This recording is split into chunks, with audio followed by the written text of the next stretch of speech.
Hello and welcome in to Talk of the Town here on CW 57. My name is Rich Reynolds and we have a familiar face to kick off the show today as Steve is back from Business World. How you doing, Steve? Great, good to be back. Yeah. Thanks for coming in. It's the first time I get to talk to you, as everybody else seems to have already, but I haven't had a chance. So remind us then a little bit then, what is exactly, you're here from Business World, what is Business World? Yeah, so Business World is a program for high school kids, and we offer our programs in two different ways. During the school year, this time of the year, we have programs called Mini Business World, and we take that program on the road all around Wisconsin, and it's a one-day version of our program. It's kind of like a business conference for the high school kids, and we hope that they like Mini Business World, and then they choose to sign up for our summer program, which we hold in June and July, and we got those coming up, and that's kind of what I'm here to talk about today. Yeah, exactly. You know, summer is coming up. It seemed like it, over the weekend more than it does this week, but as far as summer programs, what do you offer for summer programs? Sure. So we have a location session here in Madison, and we also have a session up in Green Bay. And we get the kids for about 4 days, and they stay with us overnight in the dorms. And part of the experience is that right there is they learn a lot about business. It's Business World, right? You'd expect that. But it's also kind of like a beta test of going off to college. So these kids are going to get a roommate. They're going to be in the dorms. No mom and dad, no teachers. They're kind of on their own for 4 days, kind of getting a taste of the college life, learning about business and the workplace, and kind of getting ready for their future and whatever comes next. I have a kid who's a sophomore in high school. That's kind of a scary thought, actually. Yeah. So, what makes Business World? I mean, there's some other programs that I think are kind of similar. What makes Business World so special? Well, a couple things. I think one of the things that makes it really neat is the kids are learning about business. It's kind of like the Shark Tank TV show, but with high school kids. So they're thinking of ideas, they're getting excited about them, and that's a lot of fun. But what kind of makes it unique is that we bring in adult mentors to kind of be coaches and teachers to the kids and the students. So they develop a relationship with that mentor. What's also really neat is the kids are on a college campus, which is kind of unique. There aren't a whole lot of programs that put high school kids into those college classrooms to kind of get that experience. And I think the third thing that's really fun about it is they make friends from all around Wisconsin. We get kids from small towns and big cities, and they all get thrown in together. And on the first day, some of them act like they don't want to be there. Maybe mom and dad twisted their arm a little bit. You're going to this business camp. But on the last night and on that last day of camp, nobody wants to go home. Nobody wants to go home. So if there's anybody out there watching that has high school kids at home, you should really consider it. Check us out on social media because it'd be a great week for those kids, definitely. Very cool. I'm one of those parents that has a high school kid at home, so I'm starting to think about it then, right now. There's obviously, reasons if you're an adult, you're a parent, that you want to send the kid away to camp, But what are some other, I guess, reasons that if you're a parent that, hey, I want my kid to participate in Business World? So I think for parents, a lot of the things that they see in their kids, they see a great kid that maybe doesn't really let all their talents shine like they should. Maybe they're a little shy, maybe they're a little withdrawn. Business World is awesome because we put them on the spot. We kind of put them into a hands-on situation where they need to put themselves out there. They need to meet people. They need to really show us what they can do. And it's a great experience. We see a lot of growth in the kids there. So for the parents, you kind of want to push them to kind of grow and expand their boundaries. For the kids, I would say, besides making new friends and kind of getting this great business experience, it's a chance to try out some of the different areas of business that you might want to study once you get to college. So if you think you want to go into accounting or you think you want to go into finance, there are ways you can learn about that stuff at Business World and maybe decide, yes, this is what I want to do, or maybe decide, you know what, this isn't for me, and I just saved myself a semester or two of taking classes and paying tuition, and you can learn about your strengths right at Business World. Very nice. Yeah. Now, I know having a kid is expensive, and with the economy being what it is, what if a parent needs help with the registration fee? So there is a fee, registration fee. Some parents have told us, man, that's way less than the sports camp that we just sent them to. But there's a lot of families that are in a tight spot right now, and we understand that. We have businesses that sponsor the program that make financial aid available to families. So for anybody out there, we don't want the fee to even be part of the decision process. Some families can say, yeah, we can afford that, great. But as soon as we hear we're going to have trouble with that, we can work with them, even if it's taking a full sponsorship, so that their kid can make it to camp. We don't want that fee to get in the way of a kid having a great experience. That sounds great. Yeah. Quickly run down, how can parents and students find out more about it? I would say just Google Wisconsin Business World. That'll pull up all of our social media. We got some awesome YouTube videos. You can see the kids in action having fun. We got a website, obviously, as well as some Facebook and Instagram platforms as well. So social media is probably the way to go. Nice. Thanks for joining us. Thanks That's for Steve from Business World. We got got more coming up next here on Talk of the Town on CW57.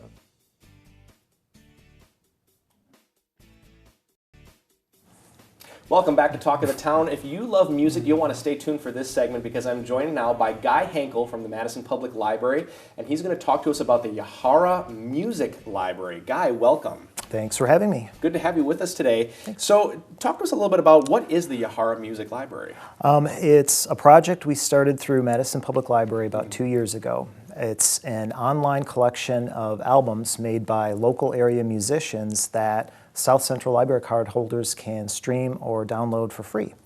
And the library pays musicians a licensing fee to include the music in the collection for a period of 5 years with an option to renew at the end of that term.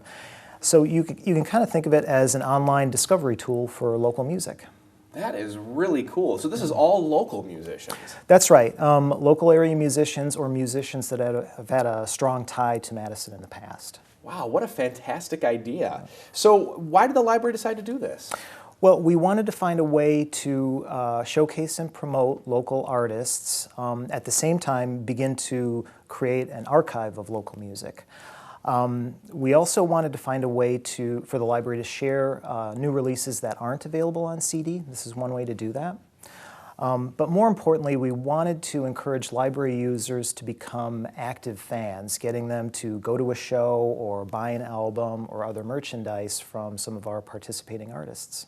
That's fantastic, and I think it's really cool that you're focusing on these local bands because local music is such an important part of the culture and the community of, or the culture of a community, I should say. Particularly Madison, and it has been for a long time. Yeah, that's a vibrant part of the community. So I think that's fantastic that you guys are promoting it. So let's get to the chase here. How do we use it? Well, you can find the collection at yaharamusic.org. That's the URL for the website. We also link out to it on our Madison Public Library homepage. You'll see a collection of album cover art once you get to that page. It's an easy-to-navigate interface with a music player that scales well to mobile devices in case you're using it on your phone or whatever. Clicking on an artist's name brings up a page with biographical info, a video, links to upcoming shows, links out to their social media and websites. Clicking on an album title brings up a track listing and a review. And you can click on individual tracks to listen to the streams, or you can choose one of 4 different digital options to download the entire album. Currently, you'll be prompted to enter your library card number to listen to the streams or download the music, but very soon we hope to open up the streaming aspect to anyone visiting the site, not just library card holders. So when you say download the music, I mean, do we, the user, do they get to keep that music then? Yes. Okay, so this isn't like a digital lending service. No then. DRM attached. You get to keep the music for free. That's awesome. Yeah, and That keep it is forever. Very, very cool. Yeah. So now who does the library work with on this project? What are some of the folks that you work with? Yeah, we initially partnered with Murphy, a local company that's in the business of digitizing music collections. And they worked with us to build the platform and the tech behind it. And the end product turned out so well that Murphy spun off a new company called Rabble, which is now in the business of creating software platforms for other public libraries that want to replicate local online music collections such as this. So we continue to work with Rabble on upgrades, improvements, and hosting for the site. We have a lot of up-and-coming bands here in Madison, as you know, and I'm just curious to know how you choose the music that goes on the Yahara Music Library. Well, we tried to collect as much locally popular or award-winning or critically acclaimed music as we could for the collection across as many genres as we could. Country, pop, punk, reggae, jazz, rap, you name it. Sure. Going forward, we will likely have public calls for submissions to the collection, and we've put together a small advisory group made up of veteran members from Madison's music community to help us guide that selection process. That's very cool. And so you're always, it looks like you're looking to expand at some point in the future, or you're continually expanding the library. Yeah. We'll continue to add new music, both old and new music, to the collection. But at the same time, we have a longer range goal of adding interviews, stories, photos, other ephemera to create kind of a deeper, more encompassing archive of Madison music history. What a cool idea. So you go to yaharamusic.org and that'll get you started. Exactly. Excellent. Guy Hankel from Madison Public Library, thank you so much for joining us. Thanks for having me. Don't go away. There's more Talk of the Town coming up right after this. Stick around.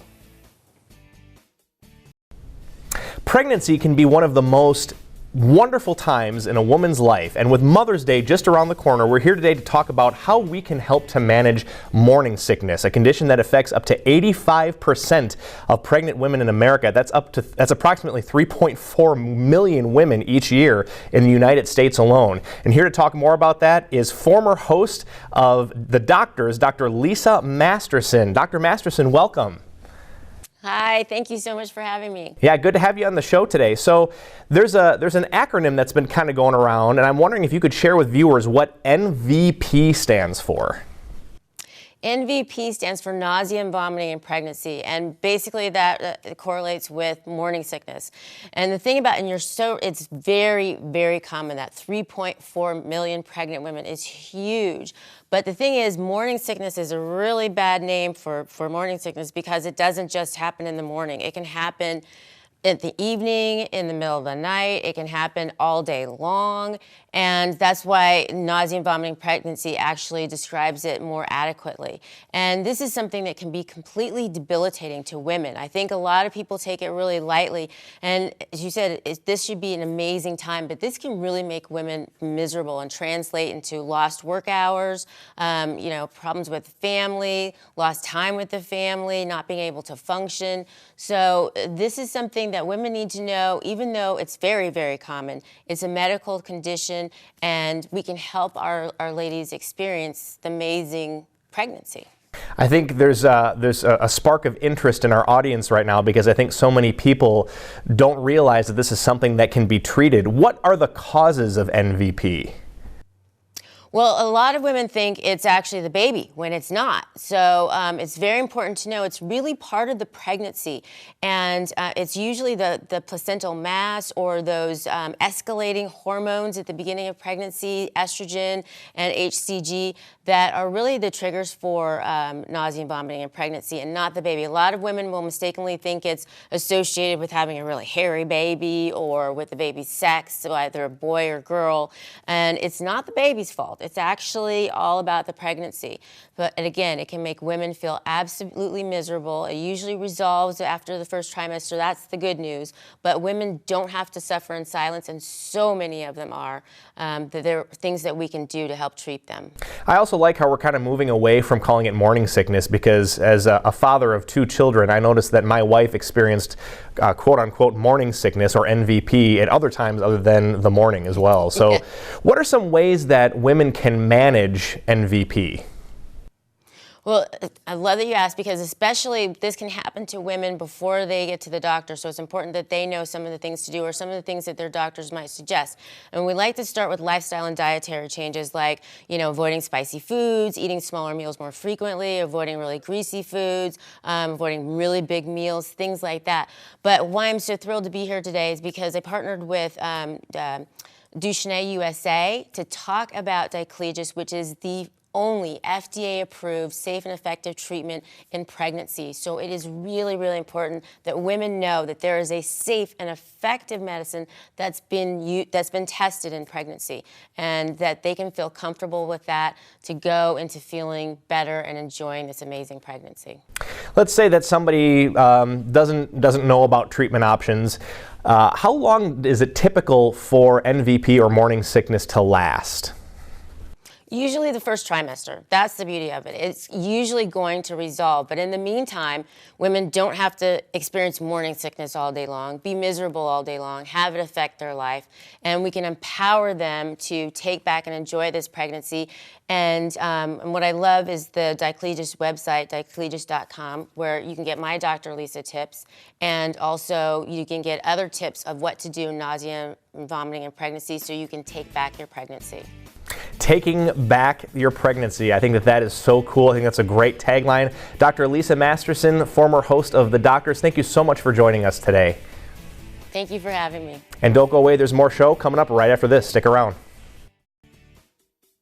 Welcome back to Talk of the Town. I'm joined now by our news partner, Eric Hewitt of the Medicine Shop Pharmacy in Monona. Thank you so much for being here, Eric. Thanks for having me back. Great to have you here today, and it's summertime. We've had warm days, we've had cooler days, we've had some wind, some rain, some sunshine, so Yes. everything under the sun, literally. Typical Wisconsin, right? Absolutely, but summertime always brings, different questions for you as our expert, and so I wanted to start off with, what are some common summer ailments that people should be aware of? Sure. I think obviously the first thing that people think of, appropriately, I think, is sun exposure. Right. And sunburns and things like that and how to prevent them. But also what's hot in the news right now are insects, and insect bites. Over the last couple of years, we've had a lot of ticks in Wisconsin, also mosquitoes spreading disease, and specifically this year with the Zika virus and things Right. like that. So. And then also you get things growing and things like that, and so you have things like poison ivy and poison oak and other kind of skin irritations that can commonly occur Right. in the summer months. So many different things to be aware of. Sometimes it kind of makes you feel hopeless, but that's why we have our experts like you to kind of guide us in the right direction, and you can be safe in different ways. Absolutely. And I know you mentioned sunburn. And so what are the key elements of picking the right sunscreen and applying it properly? Because I think a lot of people maybe think they know, but they don't know. Right. So, I mean, first off, you're going to want something that has a decent SPF coverage. The 5s, the tanning oils, obviously those are probably not going to be doing a whole lot. Right. But it's really best to apply before you get in to the sun, before you're exposed to it. And then the biggest thing is just reapplying. I think a lot of times people think, well, I got a really high SPF sunscreen that I just put on, I should be good for most of the day then. No matter what SPF sunscreen you're putting on, it's really best to continue to reapply. So, Sure. Making sure you have a decent SPF and make sure you're reapplying are really the biggest things. Right. And I'm so guilty of that too, as many people are. And I'm sure people kind of take for granted that it's important really to just follow the directions on the Absolutely. bottle. And use that kind of as a guide too. Yep. And so as a pharmacist, and you're the pharmacist and the owner as well, are there certain medications that cause people to be more sensitive to the sun? Absolutely, and that we always have conversations with our patients about that. I won't go in through a long list of Yeah. what that is, but I encourage people to talk to their pharmacist about that.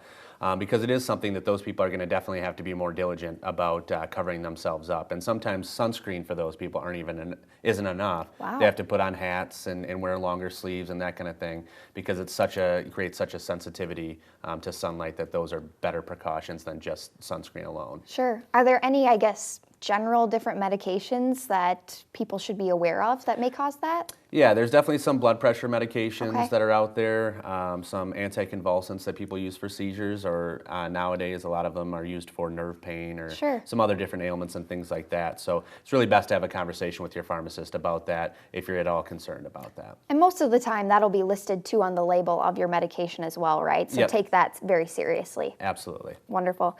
And so are there other skin reactions that are more common this time of year? I know you had mentioned poison ivy and different plants like that. And that's a big one, Sure. that people, and we've already seen it, come through our doors as well.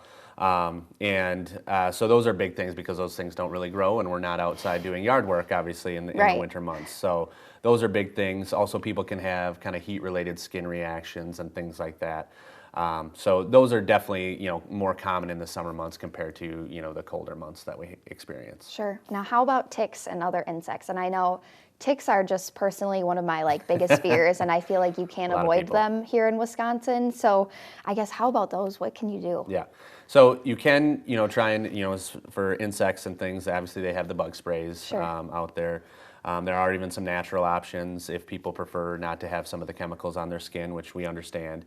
But the biggest thing with ticks is you need to check if you've been out in any grassy areas, not even full woods or, maybe just even out at a park. You need to, make sure that you're checking your loved ones, yourself, for ticks, because it's not just having a tick on you that can be gross. It actually can spread, more serious diseases as well. So it's something you have to be kind of more diligent about. And that can really turn into something much more serious if it goes unnoticed. So Absolutely. that really is important. Yep. So where can people find, more information about any of these different topics? I always, have people use the pharmacist as a resource. I mean, that's really what we went to school for. Yeah. At the medicine shop, that's what we prefer to do. We love going out on the floor to explain things to people and really be their their resource for those types of things. Wonderful. Well, thank you so much for being here today, Eric. I appreciate it. Thanks for having me. Always a wonderful resource, so thank you so much. Medicine Shop Pharmacy in Monona. Thank you for watching Talk of the Town today, only on Channel 57.